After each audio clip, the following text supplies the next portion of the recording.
Today's lesson is looking at the erosion and deposition of landforms that are formed by coastlines or shorelines, areas where bodies of water meet land. So starting off in your notes, we're on page 4 of that packet, shorelines. What is a shoreline? A shoreline is the place where land and a body of water meet. So this is your definition there for what is a shoreline. Shorelines can be where ocean water meets land, or it can be where fresh water meets land. It can be either way. Ocean water moves differently than river water. Ocean waves have lots of energy that can cause more deposition and erosion. So we're focusing more on ocean to land water, but this can happen in large freshwater regions too, like the Great Lakes or very large lakes. So the stronger the waves, the more eroded materials. The gentler the waves, the more deposited materials. Oceans have a stream-like movement of water called currents that can also erode and deposit materials. So factors that impact shoreline erosion and deposition would be the waves, the currents, and the rock variety, what that shoreline or coastline is made up of. So wave erosion produces a variety of features on a shoreline. The rate in which the rock erodes depends on the rock's hardness and the energy of the waves. So I would put this information here, the rock hardness and the energy of the waves. That would go over here with factors that impact shoreline erosion and deposition. Gentle waves is little erosion, not much erosion, which could also mean more deposition. Strong waves and storms increase erosion. There is more erosion. There's different kinds of rocks. There are rocks that are very hard and dense in material. They're going to erode slowly. And then there's softer rocks. An example would be limestone that has the ability to erode more quickly. It'll be impacted by erosion faster. Most shorelines are made up of a variety of rocks, and so there might be some areas on that same beach or shoreline that erode very quickly and other areas that do not erode quickly at all. Over time, large areas of rock are eroded by strong waves and create the shoreline that forms a bay or the beaches that we are used to seeing.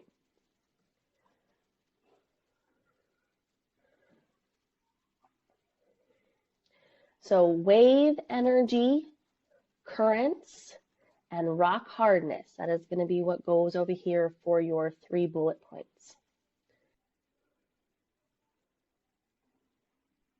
What is coastal erosion?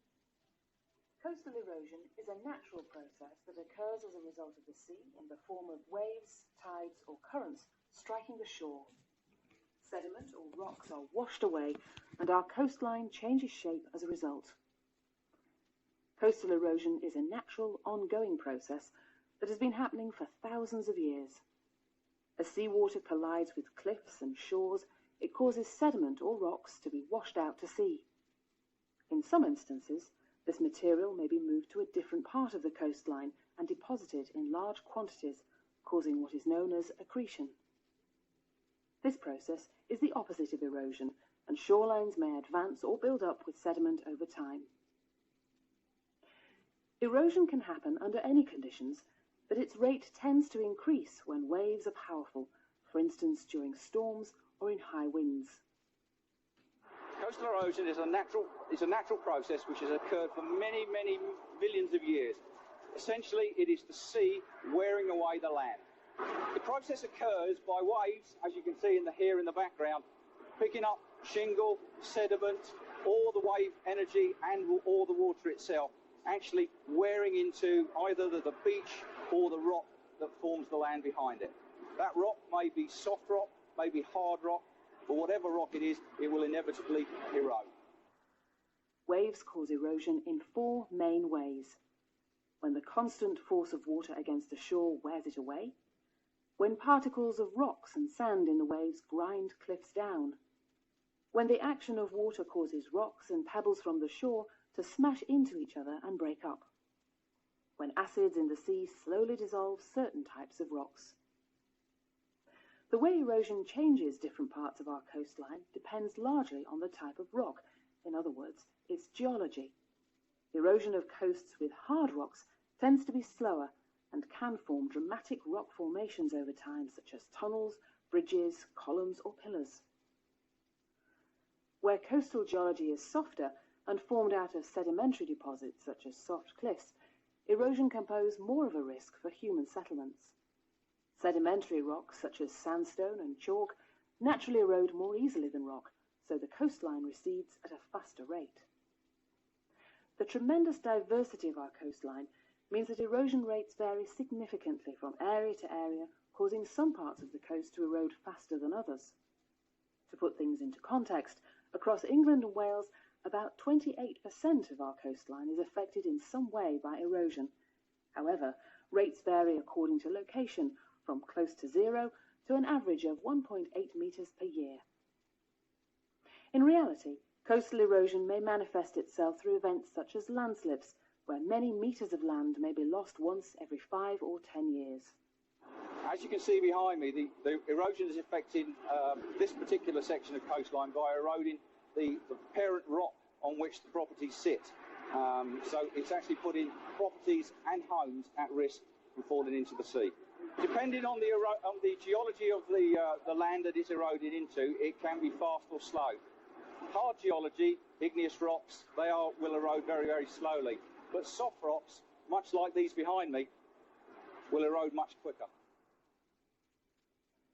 Rates of erosion are expected to increase by the end of this century because of increasing storms and rising sea levels brought about by climate change. Predicting these rates as accurately as possible is, of course, extremely important, not only for the people living in our coastal communities, but also for the Environment Agency's work managing defences and erosion. So looking at some of those shoreline erosion factors, waves are a major part of the buildup and breakdown of shorelines or coastlines. Waves slow down as they approach the shoreline. The first part where the waves meet is called a headland, the pieces of land that project into the water. The slowing waves behind the headland currents crash into them, causing erosion. The waves hit the land between the headlands. They have less energy and are more likely to deposit materials versus erode them.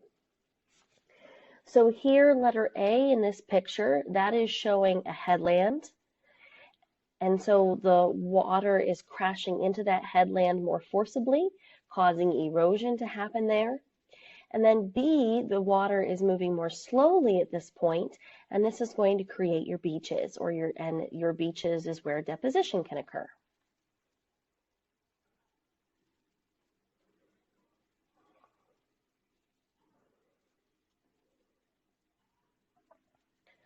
So looking at your notes, you need a definition for headlands. So that is pieces of land that project into the water. Right here. And a picture of those headlands. All examples of erosion, this first section that we're talking about. So if you notice on your notes, it says shoreline erosion. So you don't have to note these as erosion or deposition because these first several are all erosion. The next example we have for you is called longshore drift. Water traveling parallel to the shoreline is called a longshore current. And this particular current causes a special kind of erosion. Longshore currents are caused by waves hitting the shore at an angle. So if you see here, you can see how the arrows represent that angled hit that the waves occur. Waves that break at angles move sediments along the coast. The waves push the sand in the same angled direction in which they break. Return water moves the sand away from the beach. The end result is a zigzag movement of sand. As the sand is moved down the beach, the up-current end of the beach is eroded away, while the down-current end is built up. So here, the upstream, we're going to have lots of erosion, but as you go downstream, there's a possibility for some deposition. Fourth Beach, just north of Aberystwyth, is about 2 kilometers long. The sand is on the lower part of the beach, and big waves throw the pebbles up to the top of the beach. But how does it all get here in the first place? The answer is longshore drift. The process depends on waves hitting the beach at an angle, as they do along much of this coast. Let's concentrate on just a few particles. The particles... So right here, you're following the particles. This is an animation on what's happening step by step, but this would be happening continually over and over and over again. Are washed up on the beach by the waves, which, driven by the prevailing wind, hit the beach at an angle. As the water runs back, it pulls the particles straight back into the sea, under the force of gravity. The next wave moves the particles a little bit further up the beach, and so on. The process is known as longshore drift. Even in small waves, you can actually see sand particles in the water. This movement of material means that over time, beaches can change their shape and sometimes disappear completely. That's why people build these groins. These wooden partitions trap material on the beach and prevent it from being carried away. At Borth, nearly 60 groins have been built to ensure the beach isn't taken away by longshore drift, but they don't stop the movement of material completely.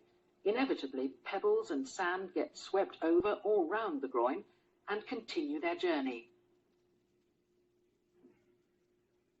So here are some more examples of longshore drift. This particular picture down here shows the rate of the erosion happening down here, but then the deposition happening down here at the point.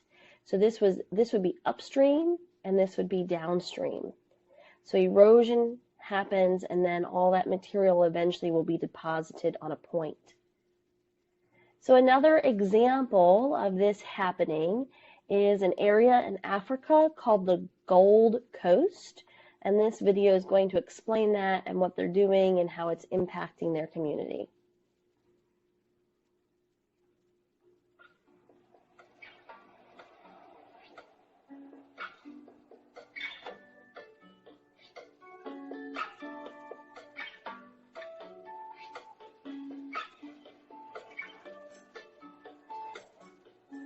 Generally speaking, our coast here is completely dominated by longshore transport.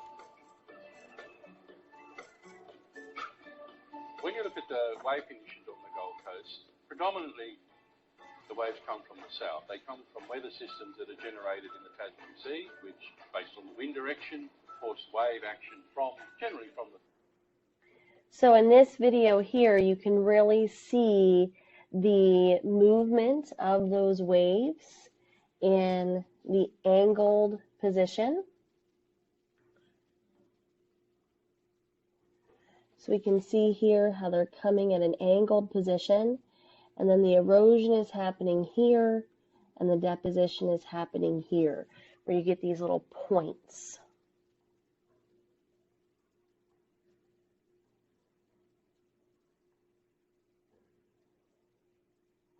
The south to the southeast. And so that creates our major swells that the surfers like to see. If we have weather systems that then move, or we have tropical cyclones develop, then that swell direction can change. And for a certain period of time, we do get major swell from the north to the northeast. which then effectively disrupts the natural flow of sand along our beaches, and we see some interesting features develop along the coastline. Erosion might start to appear somewhere where you don't normally see it. It's not so much erosion as just a blockage of sand movement, and because of the natural way in which our system works, we start to see the beach cutting back. So basically the swell direction is dependent on the weather systems out in the Coral Sea and the Tasman Sea that generate them. In 1970, the Delft report was completed, providing coastal engineers with the first detailed analysis of what was happening to the beaches, what could be expected in the future, and the works needed to protect the Gold Coast. When the Delft report was written back in the 1970s, they made a major attempt with the data they had available to assess the quantity of longshore drift that's occurring on our coastline. More recently, with the implementation of the two major sand bypassing systems on the Gold Coast, we're now able to quantify the amount of sand that is being pumped by those systems. And then if you assess how the beach is moving over time, you can make a reasonable estimate of the amount of sand that is actually naturally moving along the beach. And that's, in a sense, sort of validated the original assessments made in the Delft report with some variation. And certainly we start to see a picture where the longshore transport rate is not steady. It's very much throughout the year and from year to year, but on average it comes out at about 500,000 cubic metres per year moving northward.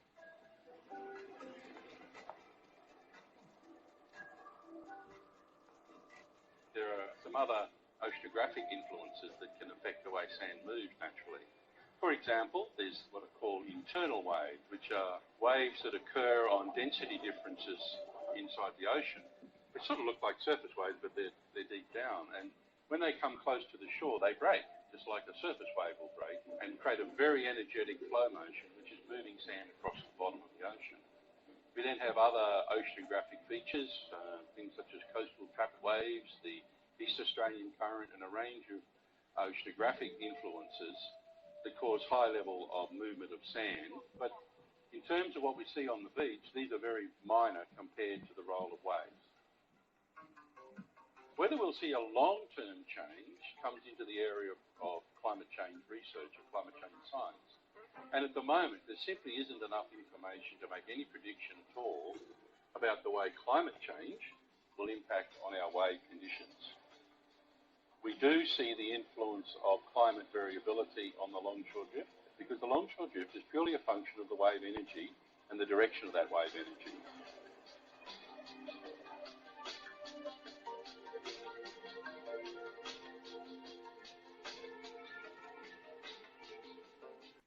So we're going to end our coastal erosion and deposition lesson for today here. There is more to come. Please tune in for video number 2. Coastal landforms, looking at more erosion caused by the sea. This is sea cliffs and wave cut platforms.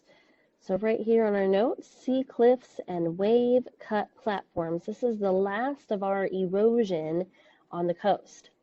So sea cliffs form when waves erode and undercut the rock to make steep slopes. So these very steep cliffs or steep slopes you see here in these pictures. The waves hit at the base. This wears away the rock over time, making the cliff steeper and steeper. As the cliff erodes above the waterline, a bench of rock usually remains beneath the water at the cliff's base. This bench is called a wave-cut platform. Wave-cut platforms are flat because the rocks erode from the cliff often scrape away at the platform.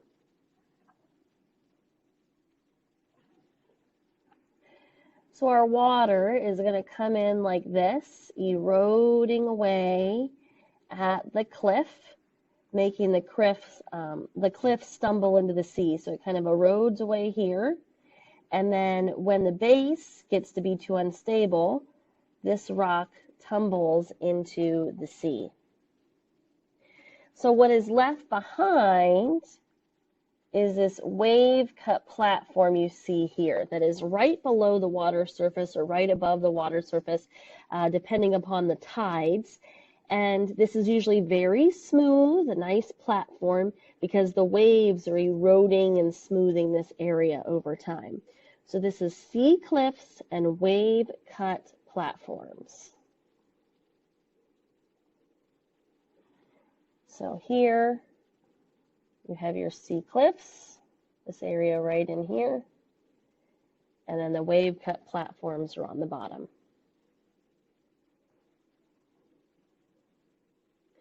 So here we have kind of an overview of the different coastal erosion landforms. So on this side here, we have your wave cut platform right in here, paired with your sea cliffs, your headlands in general, those finger-shaped projections that form when cliffs of hard rock erode more slowly than the surrounding softer rock. So this area in here we can't see as well, but kind of between the two headlands would be considered the bay and the beach. Here you have sea caves, which can form into a sea arch, which can form into a sea stack, which then eventually form into a sea stump. So looking at all of these options, which of these features do you think took the longest to form? Your options are sea stack, sea arch, or sea cave, or sea stump.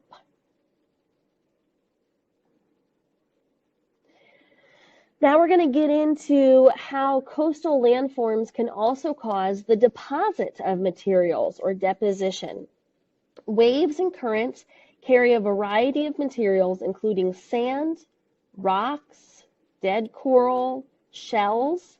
They can even carry man-made materials such as trash and glass. These materials are often deposited on the shoreline where they form a beach. A beach is an area of shoreline that is made up of material deposited by waves and currents. So right here, your description of the beach, the definition right here. And for pictures, just draw whatever makes sense to you. You're trying to commit this to memory, and using a picture to do that is helpful. A large amount of beach material is also deposited by rivers and then moved down the shoreline by currents. So the material on a beach is due to the deposition of waves and currents and sometimes rivers. Not all beaches are sandy. The size and shape of a beach material depends on how far the material had to travel from its source. The size and shape also depend upon the material being eroded. So the rougher the waves, the larger, chunkier the beach material is going to be. The softer, smoother the waves, the material is going to be a lot finer and a lot smaller. So large waves, forceful waves are going to be able to deposit large material, whereas gentle waves are going to deposit a lot smaller material.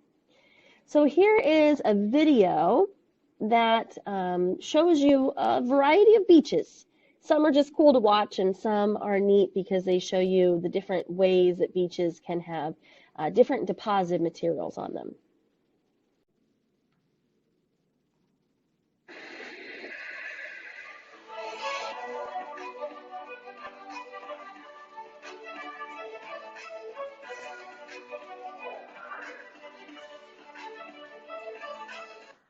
So this is an example of a glass beach. So the deposit materials are glass pieces that have been rounded and smoothed by the ocean water.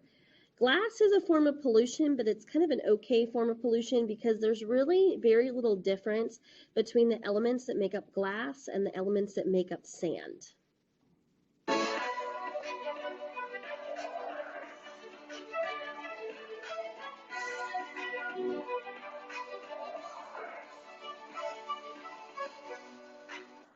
So this is a red beach. So the deposit materials that form this beach would have been different types of sandstones and sedimentary rocks that are red in color.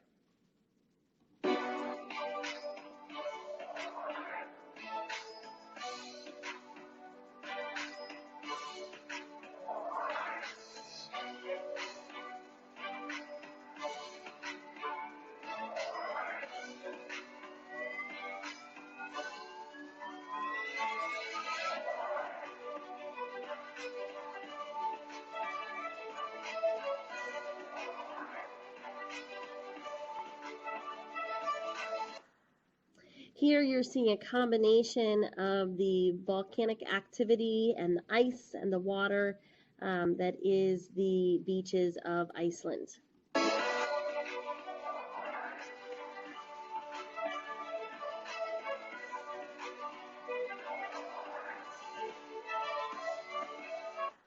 So these shells would be an example of deposited material by slightly rougher or stronger waves than the regular sand beaches that we see.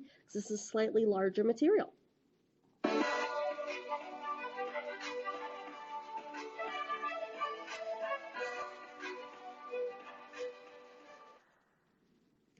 So here we have three beaches, a pebble beach, a sand beach, and a boulder beach. So what do you think would be the amount of wave energy it would take to create each one of these beaches? Assuming that each one was created by the deposit of materials, which beach would have been created by very strong waves with high amounts of energy, a lot of speed, a lot of strength, a lot of energy, and which beach would be gentle and easygoing, and then which beach would be on the in-between? So Boulder Beach, Pebble Beach, and Sand Beach. Rank which one do you think would be from the most energy to the least energy for the amount of wave energy they had that deposited these materials here?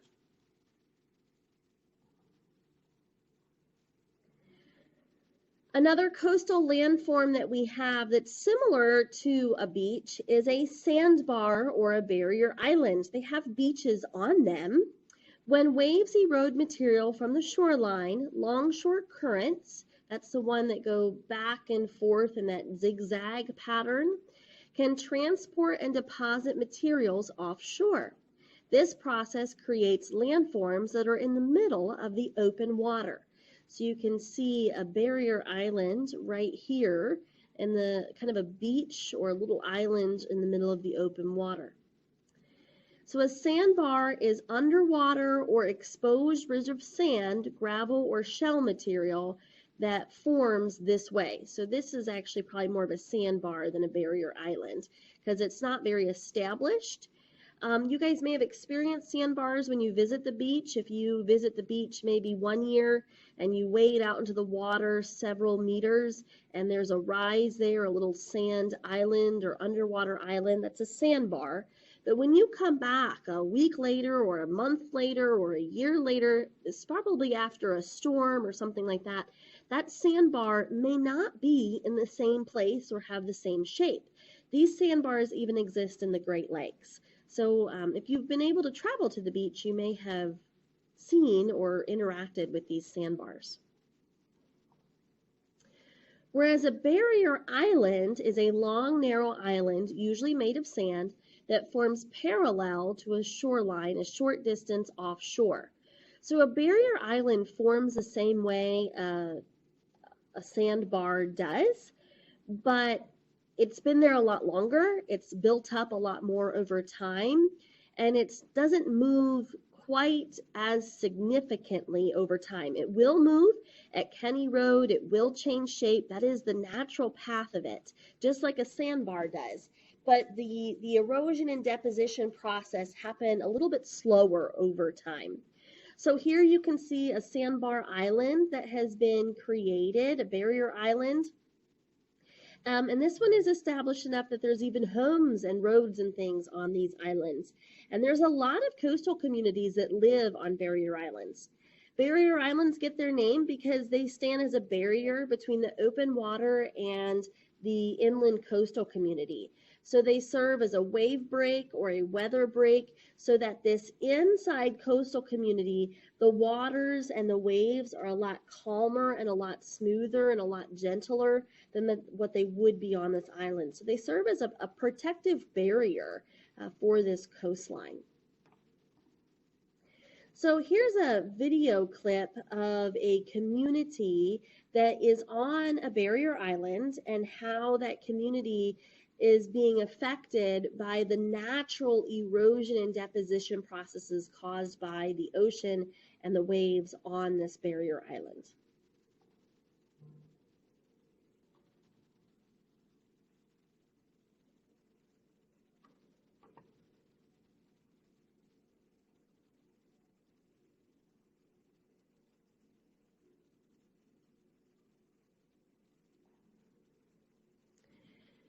So that concludes this lesson on coastal erosion. Have a great day.